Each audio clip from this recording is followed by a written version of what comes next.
तुम्हारी बीवी तुम्हारे साथ खुश है? बेहद महाराज। लक्ष्मीकांत ने उस पर बड़ा अन्याय किया था। वो मुझे अछूत समझकर भी अपनाने के लिए तैयार थी, मगर महाराज मेरे माता पिता बहुत परेशान हैं। अछूतों की पूरी बस्ती में हैरानी फैली हुई है, लेकिन वो खुश भी हैं। और लक्ष्मीकांत का क्या हाल है? आप तो ठीक है, लेकिन कभी कभी मुझे घूरने लगता है। उसने अपनी आधी दौलत भी मुझे दे दी है। वो खुश नहीं है महाराज, मगर मजबूर है, क्या कर सकता है। फिर मेरी स्त्री खुश है महाराज, मुझे और किसी से क्या लेना देना। खूब मैंने मुस्कुराते हुए कहा, तो रामदास अब मुझे इजाजत है। मैं नहीं समझा महाराज। रामदास ने ताज्जुब से कहा, बस अब मैं यहाँ से जाऊंगा। कहाँ? ये मैं तुमसे मालूम करूंगा। आप कहीं ना जाए महाराज, अब ने मुझे और मेरी स्त्री को नया जीवन दिया है। हम आपके चरण धो धोकर पिएंगे। रामदास, इस पूरी बस्ती में सिर्फ तुम ऐसे हो जिसे मालूम है कि मैं कोई देवता नहीं हूँ।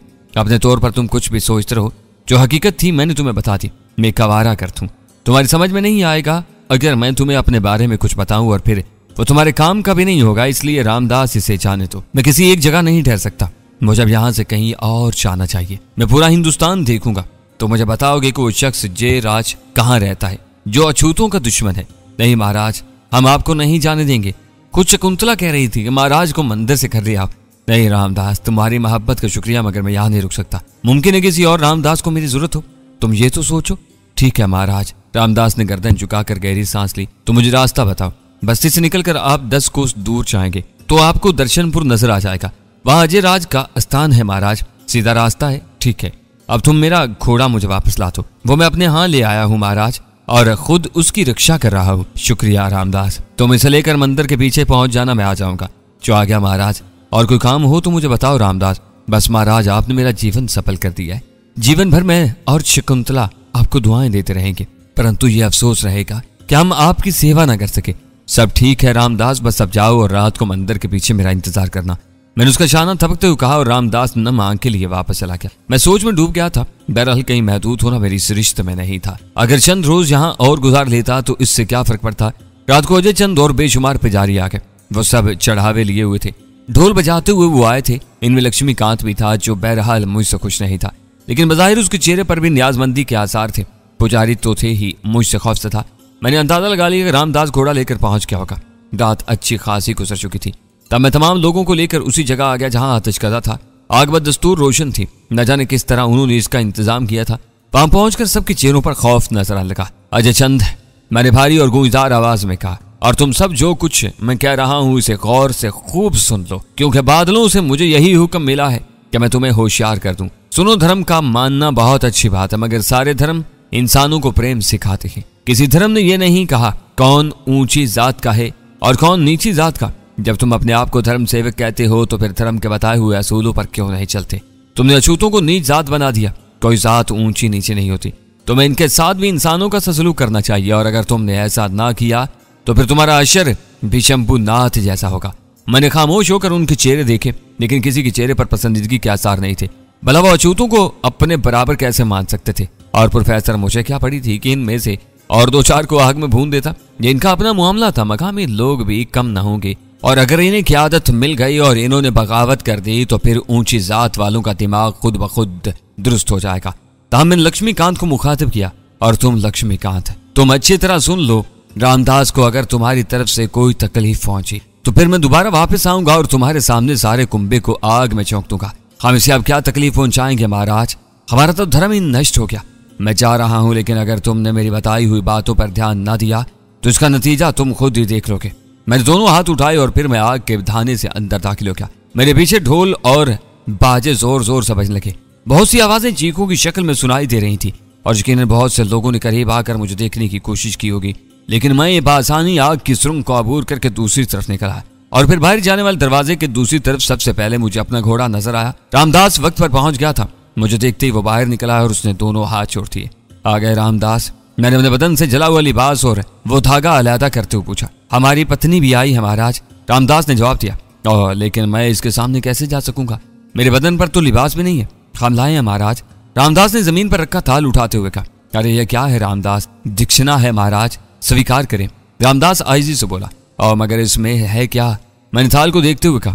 थाल में मेरा नया लिबास था, कुछ मिठाई और खाने की दूसरी चीजें थी, कुछ चांदी के सिक्के थे। मैंने लिबास उठा लिया और फिर पहनने लगा। नायत आसान लिबास, और रामदास ने मुझे इसके इस्तेमाल का तरीका बता दिया था। चंद साथ में मैंने लिबास तब्दील कर लिया। बाकी चीजों की जरूरत नहीं है रामदास, महाराज स्वीकार कर लेंगे तो मुझे खुशी होगी। रामदास फिर इसी अंदाज में बोला और मैं इस भोले भाले इंसान का दिल न तोड़ सका। मैंने गर्दन हिला दी और रामदास ने सारी चीजें उठाकर घोड़े की जेन से मुंसलिक थैली में डाल दी। फिर उसने बीवी को आवाज दी जो कहीं आड़ में थी, शकुंती आ जाओ। और दूसरी तरफ से खामोशी छाई रही। फिर एक नन्हा सा शोला चमका, एक दूसरा, तीसरा, और फिर कई नन्हे नन्हे शोले जगमगाने लगे और इन शोलों की रोशनी में चांद दमकने लगा।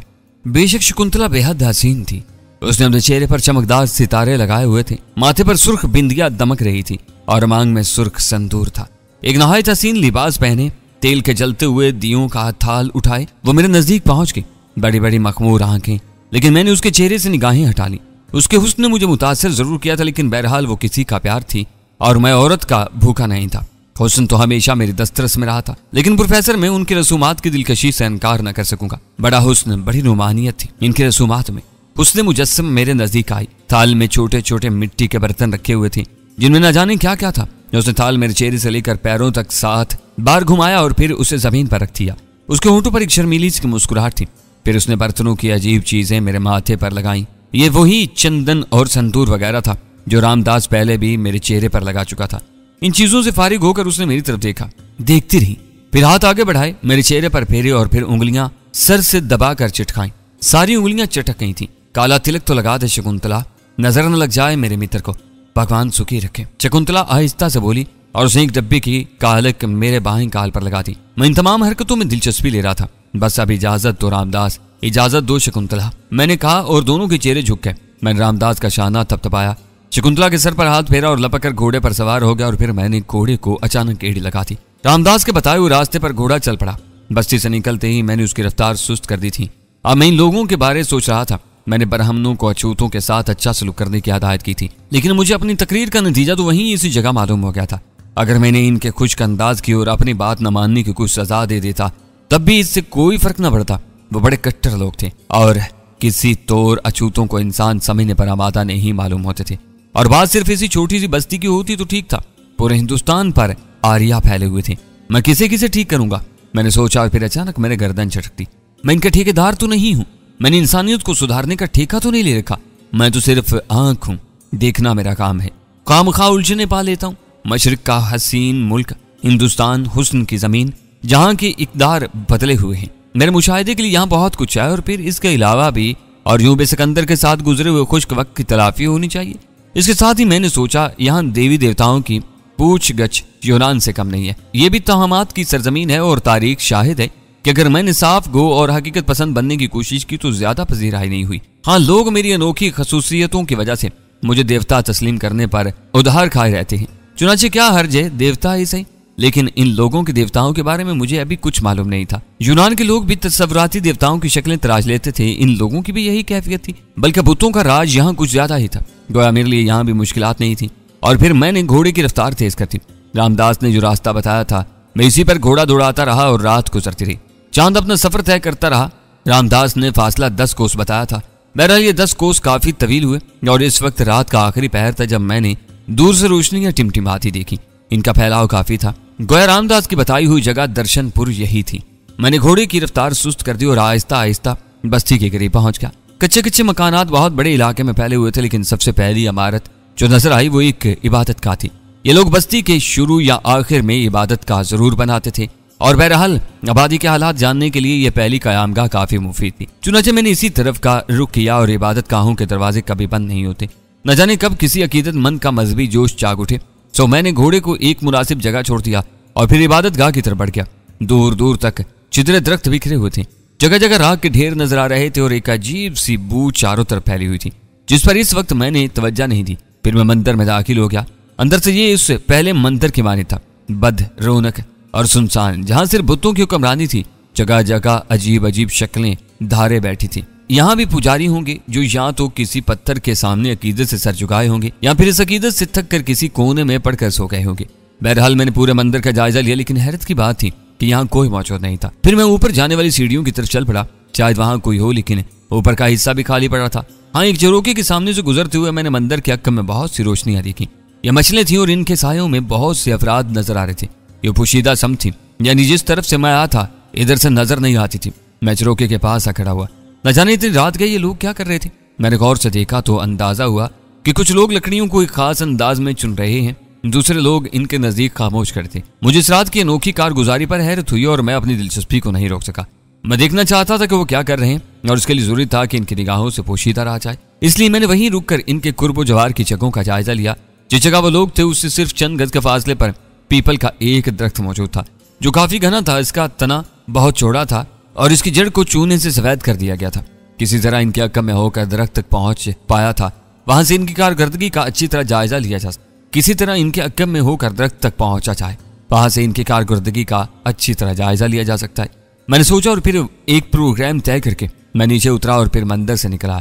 पीपल के दरख्त तक पहुंचने के लिए मुझे एक लंबा चक्कर काटना पड़ा था। रात के अंधेरे ने मेरी मदद की थी। दिन की रोशनी में शायद मुझे इनकी निगाहों से पोशीदा रहने की दिक्कत होती। अनोखे लिबास ने पीपल के दरख्त पर चढ़ने में खासी तकलीफें पैदा की, लेकिन बहरहाल मैं ऊपर पहुंचने में कामयाब हो ही गया और फिर एक मोटी चाक पर पहुंचकर मैं रुक गया। यहाँ से वो लोग 10-11 गज से ज्यादा दूर नहीं थे और मैं इनकी हरकतें बखूबी देख सकता था। इनकी बातों की आवाजें भी बआसानी मेरे कानों में पहुंच रही थी। इन लोगों में घुटे हुए सर और दरमियान में चोटी रखने वाले पुजारी भी मौजूद थे जो लकड़ियों के ढेर के पास न जाने क्या कर रहे थे। मैंने इनकी गुफ्तगू पर कान लगाए और उनकी आवाजें मेरे कानों तक पहुंचने लगी। धर्मानंद जी की तो कमर टूट गई। हाँ भैया, भगवान किसी को कड़ियल संतान का गम न दिखाए। इतने बड़ी दौलत का ही की तो मालिक था, दौलत जाए भाड़ में।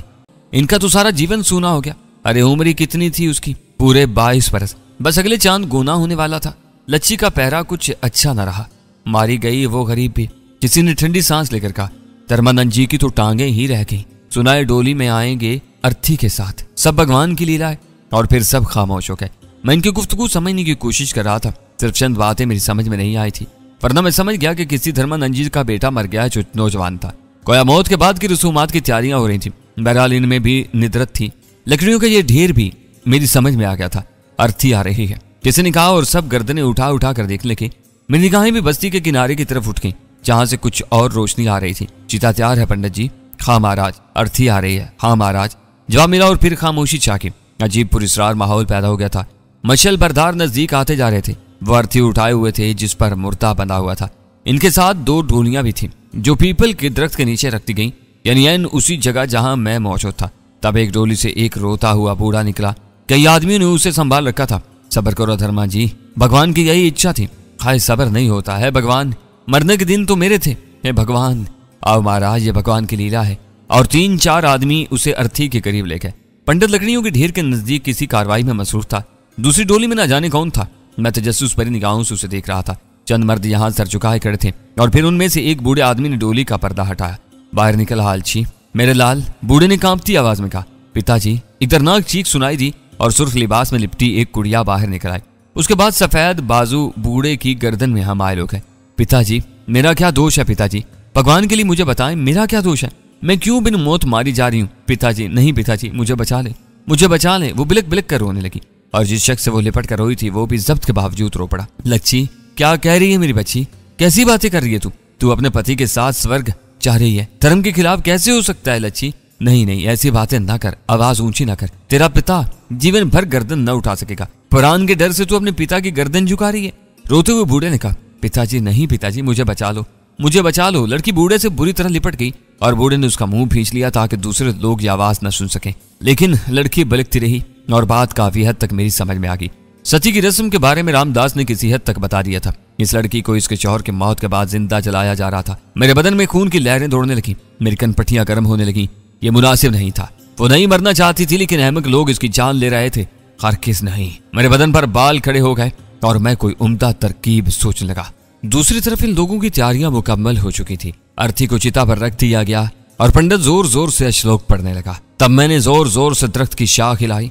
इस वक्त इनकी तवहम परस्ती से ही फायदा उठाना मुनासिब था। मैं चाहता तो मुदाखलत पर इन सबको उठाकर आग में भी फेंक सकता था, घूंसे मार मार कर इनके मगज भी निकाल सकता था, लेकिन अगर काम आसानी से ही हो जाए तो अच्छा है। मैंने सोचा, न जाने हिंदुस्तान के दूसरे इलाकों में एक दिन में कितनी नौजवान लड़कियों को जिंदा जलाया जाता होगा। बड़ी मजमूम रस्म थी, लेकिन बहरहाल मैं सबको तो नहीं रोक सकता था। हाँ, इस लड़की को मैं किसी कीमत पर नहीं मरने दे सकता था। शाख के हिलने से नीचे खड़े लोग चौंक चौंक कर ऊपर देखने लगे। मैं शाख पकड़कर लटका और फिर नीचे कूद गया। करीब खड़े सारे लोग खौफ से चीख पड़े थे। रोशनी में मेरा सारा वजूद नजर आ रहा था और फिर मेरे सुनहरे चेहरे और खुले हुए बदन की चमक अलहदा थी। करीब खड़े लोग खौफ से थर थर कांपने लगे और उनकी चीखों की आवाज पर दूसरे लोग भी इस तरह मुतवज्जा हो गए।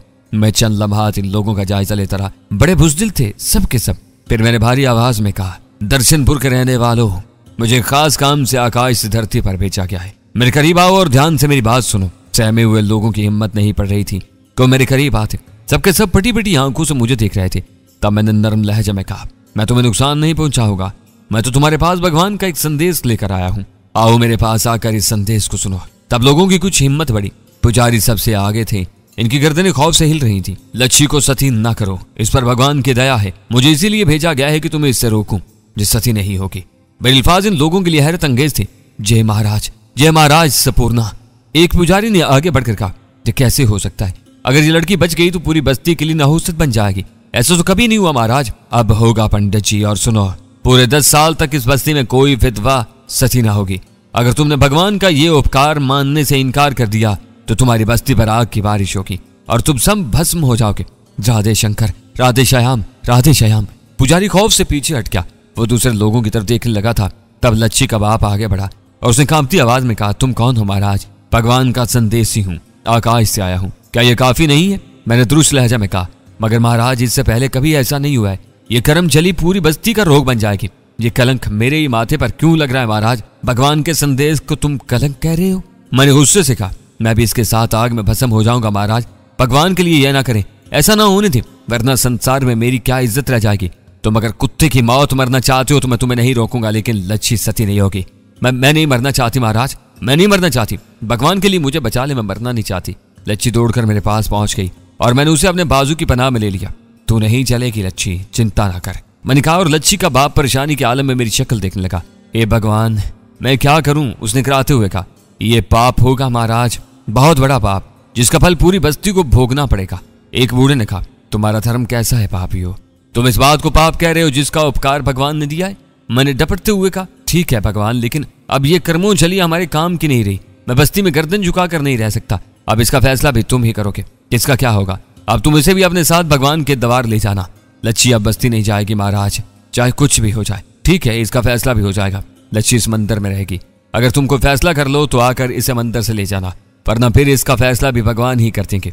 मैंने कहा और फिर मैं पुजारियों से बोला, तुम लोग अपना काम करो, मैं इसे लेकर मंदिर में जा रहा हूँ। और मैं लच्छी का बाजू पकड़कर मंदिर की तरफ चल पड़ा। लोग दौड़ दौड़ कर मेरे रास्ते से हट गए थे। फिर जब मैं मंदिर के दरवाजे पर पहुंचा तो चिता में शोले भड़क उठे, जिसकी रोशनी दूर दूर तक फैल रही थी और आसमान पर सवेरा उभर रहा था। लच्छी बखुशी मेरे साथ मंदिर में चली आई थी। अब तक मैंने उसके ऊपर मुकम्मल तवज्जो नहीं दी थी।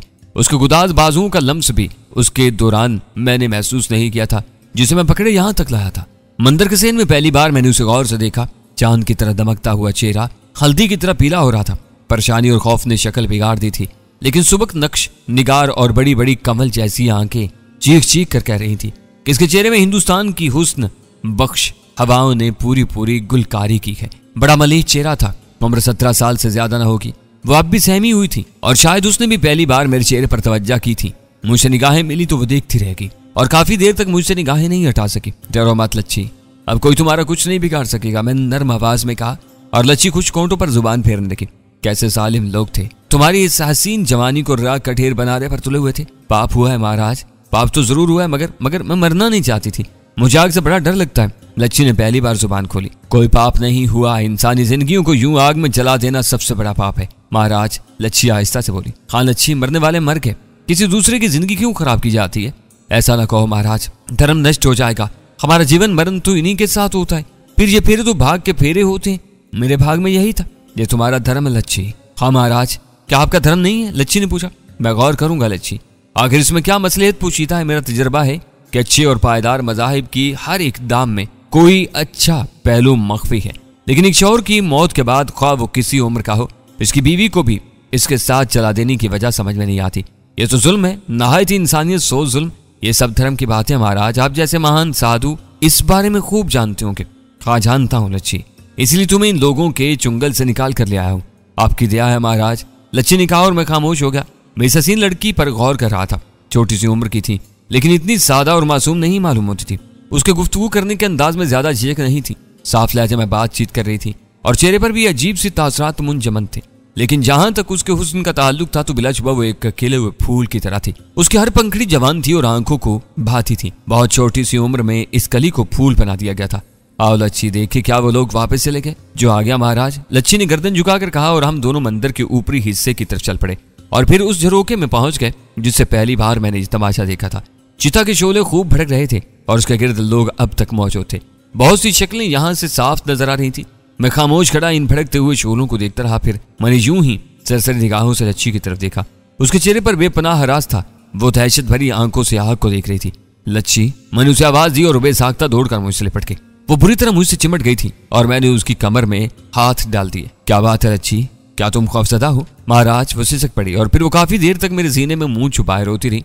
मैं उसके रोने की वजह जानना चाहता था। प्रोफेसर, वो खौफजदा थी। आग के शोलों ने उसे दहशत गुजीदा कर दिया था, लेकिन बहरहाल अब वो महफूज थी। मैंने उसे रोने दिया। अच्छा है दिल का खौफ धुल जाए और फिर किसी औरत की गिरफ्त और गिरफ्त भी ऐसी भरपूर कि वो अंग अंग से बेखबर हो जाए। ऐसी दिलकश होती है कि कौन इसे खुद से जुदा करना पसंद करे। बिलाकर उसकी सिसकियां थम गई और जब सिसकियां थमी, हवास वापस आए तो शायद उसे भी इस गर्म जिस्म का एहसास हुआ जिसे अब तक वो पत्थर समझे हुए थी। इस लतीफ हरारत ने उसके आज़ा में सनसनी पैदा कर दी होगी और तजस्सुस पसंदी ने इसे काफी देर तक मुझसे चिस्पा रखा। फिर मशरिक की मिट्टी में हलचल मची, शर्म का एहसास उभरा और वह आहिस्ता से मेरे बदन से अलहदा होगी। चिता के शोले अब जिंदगी खोने लगे थे। इनकी बुलंदियां कम होने लगी थी और वो सिर्फ आखिरी बहार दिखा रहे थे। लच्छी ने उस तरफ देखा और एक सुबकी सी लेकर रह गई। तुम्हें अपने पति से प्रेम होगा लच्छी? मैंने पूछा। उसने झोंक कर मेरी तरफ देखा, देखती रही अजीब से अंदाज से और फिर आंखें झुका ली। मैं उसके बोलने का इंतजार कर रहा था लेकिन लच्छी काफी देर तक कुछ नहीं बोली। फिर उसने चिता की तरफ देखा जिसके शोले अब मान पड़ रहे थे और चिता जलाने वाले मछले लिए वापस लौट रहे थे। वो खामोशी से वापस जाने वालों को देखती रही और फिर जब आखिरी आदमी निगाहों से ओझल हो गया तो गहरी सांस लेकर आंखें बंद कर ली। तो पिताजी ने भी मुझसे सारे बंधन तोड़ लिए। वो आंसू भरी आवाज में बोली और उसकी बंद आंखों से 2 आंसू गालों पर लुढ़काए। फिर चंद साथ खामोश रहने के बाद वो दोबारा बोली, ठीक है, मैं भी संसार से नाता तोड़ लूंगी, मैं अब जंगलों में रहूंगी। हाँ महाराज, आप ठीक कहते हैं। ये तो औरत के साथ अन्याय है। ये कैसा धर्म है, ये कैसा धर्म है महाराज, जिसमें अगर पति मर जाए तो स्त्री इसके साथ भस्म हो जाती है और स्त्री मर जाए तो पति को कुछ नहीं होता। ये तो अन्याय है। औरत ही तो मंच को जन्म देती है, वही तो इसके लिए तकलीफें उठाती है और मर्द इसके साथ ये सलूक करता है। मुझे बताओ महाराज, ये कैसा धर्म है? क्या ये सिर्फ मर्दों का धर्म है? औरत के लिए इस धर्म में कुछ नहीं है। आप महान हैं महाराज, आप आकाश के वासी हैं। आप बताएं, क्या आपके संसार में औरत के साथ यह अन्याय ठीक है? नहीं लच्छी, ये ठीक नहीं है। फिर भगवान इस धर्म को नष्ट क्यों नहीं कर देता? कसूर धर्म का नहीं है लच्छी, फिर किसका दोष है महाराज? बताओ फिर किसका दोष है?